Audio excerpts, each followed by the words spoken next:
What are your weaknesses? I have a sneaking feeling you don't get excited to answer that question. Most students don't say, Yeah! The weakness question, my favorite. I'll be honest, it's a tough one to answer. Sadly, most students mess it up. In my days as a recruiting director, I certainly asked this question of a number of students, and I got a range of responses.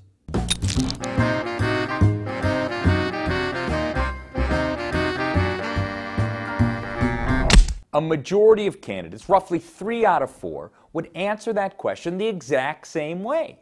I'd say, What are your weaknesses?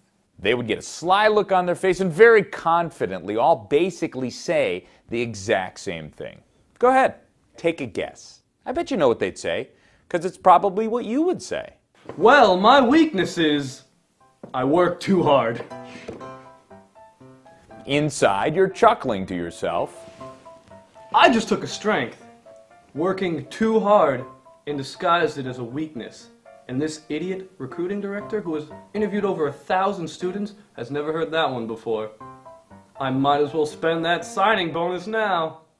Sorry, but you work too hard or you're a perfectionist. Those are the weakest, cheapest answers in the history of interviewing. We old recruiting directors are a little smarter than you think. The best way to answer that question is to be honest. What a crazy concept. I should say relatively honest. Let me explain. Take an actual weakness, talk about how you identified it, how you're working on it, and why it's important for you to correct it. Let's take a look at an example. What are your weaknesses? One of the things that I tend to do right now is I procrastinate. And to be honest, I put things off that I don't enjoy doing. I'm sure like a lot of students, so whether that means studying for a test or preparing a paper or even cleaning up my room, I put those things off to the last minute. Right now, the only one it affects is me. So if I don't get the best grade on the test or if I have a messy room, it only really is my deal. But moving forward, especially when I'm working for a company, I know that I'm not going to be able to procrastinate because it'll affect everybody on the team.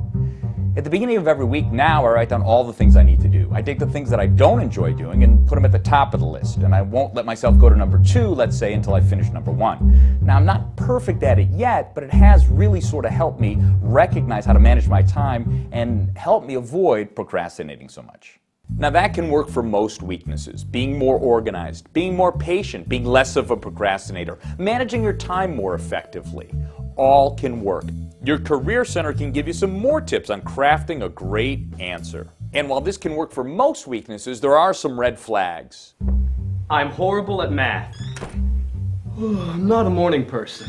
I hate people. My example wouldn't have been nearly as good if I had just said I'm a horrible procrastinator. What's important is not just the weakness, but how you talk about it. Good luck.